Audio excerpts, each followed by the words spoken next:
From NOLA with the Forstalls. This is Chats with Chip.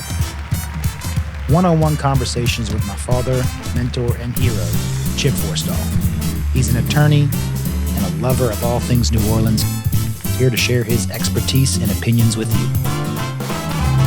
What's up, New Orleans? Welcome to the podcast. I am your host, Jonathan Forstall. Today, we're going to be talking about how the emotional side of an accident. We always are talking about the physical injury. We're talking about, neck and back pain and all that, everything that comes with that. But we don't talk a lot enough about the emotional side of a car accident. And there's a lot that goes on. Sometimes your life is turned upside down. So I wanted to pick my dad's brain about that. When a car accident victim gets into an accident, what kind of emotions do you think are going through their head? What I find is that when people get involved in an accident, it's the uncertainty of what's going to happen next. In other words, they get hit. Most people, believe it or not, right off the bat are very emotional about their car. When I say about their car and stuff, because I've had people come in and had their car for a week and get involved in a wreck. I've had people come into their car, and it's a family car, they get in a wreck. I have people come in and their cars are non-drivable. So the emotional issues and stuff revolve around the fact that they don't know what to expect and they are confused about the process. Because if you haven't been in an accident, you go like, who's paying for what? How do I value my car? And it's a lot of, and again, I'm going to start off with just the car part, because that's the first thing people worry about is their transportation. If you don't have a car, how do you get to work? How do you get your kids to school? So it really does become an emotional problem because they lost their mobility.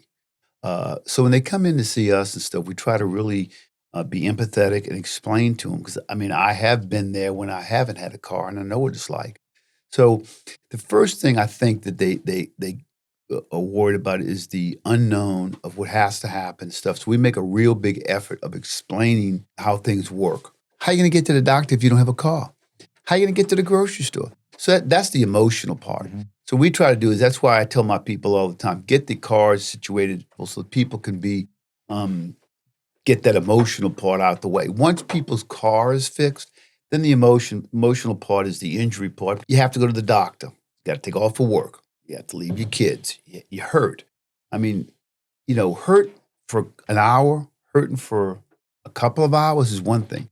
When you're hurting all the time, because most of the time when your accidents happen and stuff, you hurt, and you hurt for a while. It's not like you hurt for 15 minutes, it's gone. If you hurt for 15, 20 minutes and it's gone, you don't come see me. You get your car taken care of and stuff, and you be on your way. The clients that come in and stuff, they're hurt. It's usually back or neck. And it takes an emotional toll on them because they don't feel good.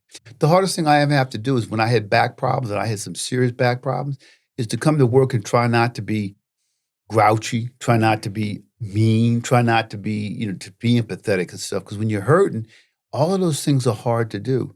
So there's the whole gambit of emotions. But again, think about this, not knowing what's going to happen, not knowing where the case is going, not knowing when your car is going to be fixed. That's where we come in. And that's with 46 years, 30,000 accidents. I can sit down with the client and I can tell them, you tell me the insurance company, you tell me the parish, you tell me what's wrong with your car. I can give you great parameters about how things are going to go. So we try to take the uncertainty out so they become less emotional about it. So we talk about emotions. It's all basic. I call it stress emotions. They get happy when they get the check at the end, which is always a good emotion, but it's mostly just the stress. And so in the beginning parts of the case where their car is messed up, what advice do you give to that client when they're going through that? Because sometimes in the beginning of the case, that's when it is the most stressful. That's when it is No, I agree. No, there's no doubt about it. So what do you tell a client? Well, what I tell them is that we'll take care of it all. And they all laugh and stuff, but we really do. So what we'll do is the first thing we do is we make sure that other people have insurance and stuff, if their car's drivable or not. If their car's drivable, a lot of that stress is, unless it's a new car, which it happens a lot. You'd be surprised at how often that happens. People have had their car for a month, 2 months, and all of a sudden they're in a wreck and stuff, and they get upset because I don't blame them and stuff. They work hard to get their cars. But what I do is I look them in the eye and I just say, look, we'll take care of it. Let me tell you what we're going to do. We're going to get you to a body shop. We're going to get your car estimated. And things change now. All of the old days, it used to be always you go to the body shop, and the body shop people do the estimate. Now, some of these companies, you take a picture of your car Mhm. and then they send you a rough estimate, which is never correct because can't see hidden damages. But then you put your car in the shop. So if we can get them to understand the process, they calm down a little bit, they get a little less stressful, I should say. And then once their car is fixed, especially if they can get transportation in between, that emotional part is usually gone unless there's something, like I said, a brand new car. That just stays with you. The other problem we have lately, and it's not my fault, it's not the body shop's fault, but when COVID happened, you couldn't get parts because all these companies shut down. And I had a client who they couldn't get a part for 2 months. Mm-hmm. Car was in the shop for 2 months. Then the insurance company didn't want to pay for the rental car for 2 months. They said it's too long. Well, wrong. So we had to deal with all of that and stuff. And then, they want their car back and, it's a problem. It's a great question is how much of that stress is caused by the insurance company? Some companies are better than other companies. And again, another problem is when they want to go have their own mechanic fix the car and the mechanic doesn't fix it on time, then they call on us and that's a stress. But your car's be ready on Monday. You go there Monday, well, it's not ready yet. It'll be ready Friday. You go back on Friday, it's on Friday. Part of the problem with the insurance companies is they got to do their investigation. So they don't want to, so it takes time. And even when there's clear-cut accidents, like the person ran into the back of them, they still delay because you got to remember something. The more they delay, the more money they make on their money. So we fight that battle every time we have an accident about getting the estimate done right away, getting the car in the shop right away, getting the client to rent a car. Then they don't want to pay for some of the rental car bill. So it's always a fight. Again, we try to take all of that away from the clients. They don't have to worry about that. But some insurance companies are horrible. They delay, and they're driving around in the car. Perfect example. Client called up the other day. She got rear-ended. Car was drivable. She had no taillights. The insurance company was delaying because they had to talk to their insurer. Their insurer didn't call them and stuff. Those kind of problems. What we actually did was we actually sent them to the body shop that we use and told them, please fix the taillights. So to make sure the taillights work. So they rigged up the taillights so the taillights work. So they didn't feel uncomfortable driving the car. Those are the kind of things people worry about. The more you educate the client, then it makes them feel, because again, it's the unknown, right? They come in, they don't know the process. Some do, most don't. Right. But if you educate them and say, this is how it works, this is the process, step one, two, oh, okay. And they get it, they understand it, they're a little more patient, they're a little more understanding, and it kind of calms them, it soothes them. Moving on, what does emotional stress, emotional trauma play into like an evaluation of a car accident case? You get paid for your bodily injuries. So remember this, you pay for your bodily, a couple of kind of injuries, different injuries and stuff. Obviously, if you have a ruptured disc, you have a broken arm, your arm's cut off, your eye poked out, those kind of cases have specific values for injury. The other thing that we do is most of the cases, and I'm going to be honest with you, most of the cases involve soft tissue injuries, which are pain in your neck, pain in your back, we call it whiplash injuries. That resolve, They resolve and stuff. Mm-hmm. But you're in pain. You go to bed, you don't feel good. You wake up, you don't feel good. Think about that. If you go 3 or 4 or 5 months and stuff and you're having problems. Now, again, some of the problems aren't all the time. But I tell my clients all the time, you may wake up and fine, but as soon as you start doing something, your muscles are strained, you start to hurt. And that's what pain and suffering is for. That's the suffering part. That's the pain part. I mean, the pain part is subjective. Again, if you have a bad disc in your neck, that's objective stuff. You can see where the disc is pressing on the nerve. You're losing feeling in your leg. That's one thing. But most soft tissue injuries, even with that, there's a component of emotional injury. So think about being in pain all the time. Who wants to be in pain all the time? I mean, I tell people, I remember there was a month when my back had a bad disc in my back, and I was for a month. I remember driving in from my house in Mississippi and not remembering the drive because I had taken a pain medication, which is I wouldn't recommend you do. But that days I was crazy. Driving in, I was on pain medication. I drove in. I didn't remember. Didn't remember the driving in because I was on autopilot and stuff because I was in so much pain. But I came to work anyway. I used to come to work sometimes, and I couldn't get out the car. My secretary would have to come help me get out the car. And this has got to be 35, 40 years ago. I still remember that. I still remember those days, and I remember having to be taken out the car. So the bottom line is that that's what you get compensated for because it is a real injury. They're coming in there in pain. They don't feel good. You got to be empathetic. You got to be sympathetic, and you got to be patient because they don't feel good. And everybody knows if you don't feel good, it's hard to be pleasant. Right. It really is. And one thing I also noticed, the car accident is stressful, but every person is going through their own personal battles in the back end. And that's something that I struggle with is like, how do I know what's really going on in their personal life to assess what Yeah. stress is caused by the accident versus just, Yeah, that's the relationship part. So that's the empathetic part. And that's the part that I've stressed to you is to listen. We do that. I know. To listen. I tell people all the time, you gotta listen. And my wife always tells me I don't listen, but she talks all the time. So but I do listen to my clients because you want to hear, you want to see, you want to watch them, you want to see the expression in their face and stuff. How are you feeling? What's going on? Is there anything else going on that we need to be aware of and stuff? Ask questions. And just listen to the client. And you'd be surprised. I'm not surprised anymore. But people want to tell their story. You just got to give them the opportunity to tell their story. And you got to listen. Do you ever feel like you have to push a client to tell their story? Guys are the worst. I'm tough guys. I'm tough. I know it hurts, but no big deal. When clients come in, do you find that most of them open up to you? Yeah. Part of that's because I'm older and, who I am, and I've been around. And like I said before, they come in and they trust me. They're new clients is because whoever they sent them over here, they'll go see Chip. He take care of you and stuff. So they come in with a certain amount of ability to let you, to trust you. And that's what it's about. Again, is, that's why I like to hug them, touch them, kiss them.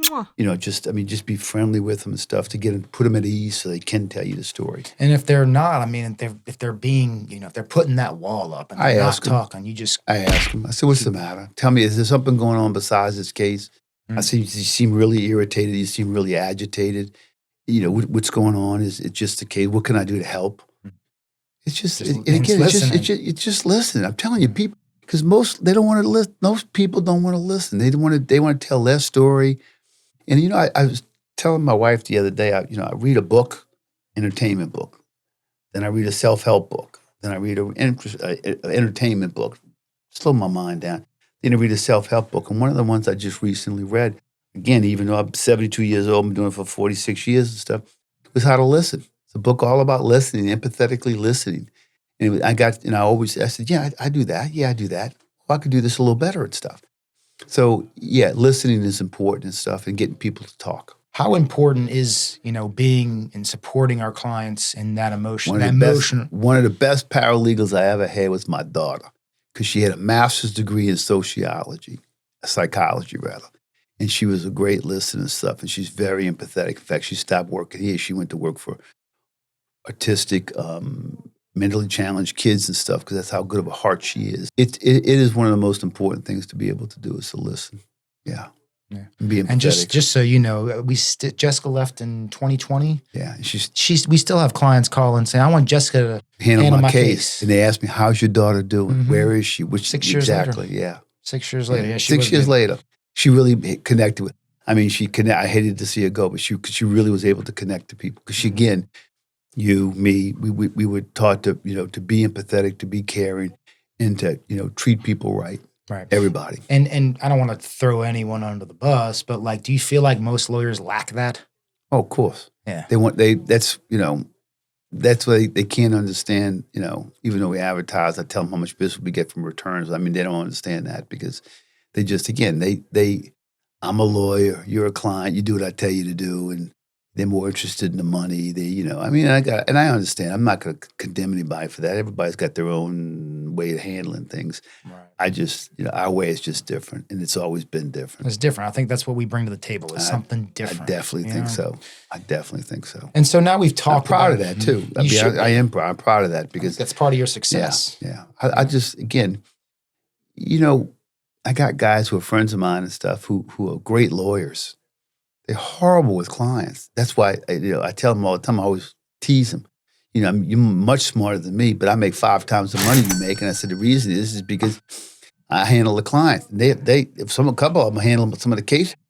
Fantastic lawyers. Go to court. They're great stuff, but they can't handle a client if their life depended upon it. They don't know how to be empathetic. They don't know how to be patient. Right. They just right. And I feel like there's some people on our staff no longer here, but that I had to explain to the client, hey, trust this person. I know they're not great Right. communicators, they're not great with people, but they're great lawyers. They're good lawyers. That's true. Just come talk to me. Yeah, come to right. Exactly. Yeah. So let's shift into injury of a child. When a child gets into a car accident, the parent's emotion. You and I are both fathers, Thank God that most of the time it's a minor injury and stuff. But when you get a major injury and stuff, I got to tell you something. I cannot tell how many times I've sat across from a client and cried with them because their child is severely hurt. I mean, there's the helplessness of the situation is unbelievable. It is so burdensome. It's so difficult to see, to feel, to experience and stuff. Because, you as a parent are entrusted to take care of your child. And when the child's hurting, I don't care how tough of a guy you are, or how tough you think you are, it's you and your baby's hurting. And I don't mean baby as a baby. I'm talking about, I call my little one who's 15 years old my baby girl and stuff. I mean, when they get, you still call me your baby boy. I still call you my baby boy and stuff. My wife always tells you, "Is that a baby?" I say, "It's my baby." My children, my two girls were in an accident back in July of last year, and I still remember the phone call. I'm in my bed, and they were coming home. They were coming home from Disney World with the nanny, and they got rear-ended. And I remember the phone call. Oh my God! I jumped out of bed, and my heart was pounding and stuff. Are you okay? What happened and stuff? So I know what that feels like and stuff, and it's a horrible feeling. I mean, it's a horrible feeling. Yeah. Horrible. Sometimes, I mean, I know as a parent, I'd rather. Yeah, me, absolutely. Without doubt. And so how do you talk that through with the client? Listen. Just you listen. You can't tell them. You got to listen. You can't tell people how to feel. You can't. Yeah. One of the things is I told you this, to never tell anybody I know how you feel unless you truly do. Don't say I know how you feel unless it happened to you. Because I don't care what you say. People can see through that. I would never tell somebody I know what it's like to lose a child because I don't know what it's like. And I can't. I can say I have sympathy for you, and I hope that never happens to me. I feel sorry for you for your stress, but I always tell you, don't tell people you don't. But most of the time, when I tell people I know what it's like, I know what it's like. So I've been there. I mean, lots of ways. That's lots good. Of That's a good Chip tip. Yeah, good wisdom. Yeah. Don't say you haven't been there unless you've been there. Yeah. It's just, I had a buddy of mine, got divorced and stuff, and he was devastated. They were married for 37 years. And I said, dude, I know what it's like. There's light at the end of the tunnel. Let me tell you, because I've been there. So the answer is you just have to listen and hold their hand. I mean, just be there for them. And I tell them, if you got a problem, and I don't do it often, but I do it. If somebody has a child that's been really serious, I give them my cell phone number. And if you got to talk, just call me. How do you not take some of that home with you? You do. You do. I do too. You do. You can't. You can't not. You can't not. Not if you're really empathetic and stuff. And I'll go home and tell my wife, "How was your day? I had a bad day. Let me tell you what happened. Somebody lost a child. I had something happen the other day where one of my clients, they were married for, I don't know, 30 plus years and stuff, and the husband's in ICU. The good news is I got a puppy dog. I got my kids. I got my wife, and you got to just find some things. Be positive. I go to church I go to church 4 out of 5 days a week, and I have a prayer list. I put people on my prayer list, and I pray for them. That's I think the best thing I can do for them. Pray for them. So you've been practicing for 46, going on 47 years. 47 years this October. So I've been practicing for just about 10, and I can tell you that I am tired. Yeah. How, after 47 years, how do you still show up and show compassion, show that you care, and that empathy? Because you bring it every day and without fail. Well, one of the things, I'm surprised. One of the nice things, that's one of the few things I really have to bring anymore because you do so much. If I had to do everything you were doing plus that, I probably wouldn't be working. I don't think I could physically handle it at 72. I like to think that what I bring to the office now, besides all the stuff that I know to help you, is that I bring that compassion and empathy for the clients stuff and friendliness and caring. I think that's what's probably, if you ask me what my biggest quality in life is, it's exactly that. Liking to take care of people, having empathy, and liking to help people. I donate a lot, give back, because I like helping people. I mean, people, why you do that stuff? I said, because I like to help people. I mean, so that's, and I have to be honest with you, I can look you in the eye and tell you, it's very rewarding for me to make people feel better, to make people feel good. It makes me feel good. I mean, so that to me is not as much of a stress. Now, what happened the other day with the lady they both were my clients, and I've represented them for over 30 plus years. When I found that out and stuff, that's really hard. The other thing that's really hard is some of my clients are starting to die now because we've been together for 35 years. That's hard because I can go back to when I met them and stuff and how many times I represented them. That's the hard part for me is having my people die on me. I'll tell you the truth. Because you got a bunch of clients that are coming from the God, 80s man, you got and the 90s. Absolutely. That's hard because you care about these people. Think about when your friends die. That's the hard part about getting old. Well, you've always had this very cool dad vibe. Everyone knows that. You're everyone's dad. You're New Orleans' dad. You always give dad advice, but you're also the cool dad. How do you keep that cool about you? Listen to my kids. They tell me what's cool and what's not cool. Don't do that. Do this and stuff. Right. So the answers my kids keep me straight. They stay in the know. Yeah. They stay in the know. But more so of, like when you get a client that's aggravated, maybe a client that you had to yell at or, whatever. I don't know, a couple of times you had to yell at a client. When you walk out the office and you got to meet the next client or you got to go talk to this employee and remain your cool and keep it cool, how do you just... Well, I'll tell you a secret. Fake it till you make it. Sometimes you just have to be like, just smile when you don't want to smile. Okay, listening is never hard for me. That's never hard. Being patient is hard sometimes when you're aggravated. But I just got to remind myself, I just got to be patient. I mean, I had a couple of divorces and stuff, and when I would come through the door, I just put the smile on my face and say, okay, it's my job to be happy. It's my job to be listened, to be empathetic. I just remind myself it's my job. You feel like you get better with it over time? Oh, yeah. Because as you get less self-absorbed and more understand how the world works and how it's important to take care of people and stuff, it's, the difference between now and 45 years ago is, is much more driven to build a business. Now I'm just driven to help people. I mean, I built my business and I'm, I think the business has given me the opportunity to be a better person. I mean, I really believe that. I mean, I give back a lot. You do give back a lot. I give back a lot. I mean, I told my friend the other day how much I gave back. And he looked at me and said, "You're out of your mind." I said, "No, I'm not."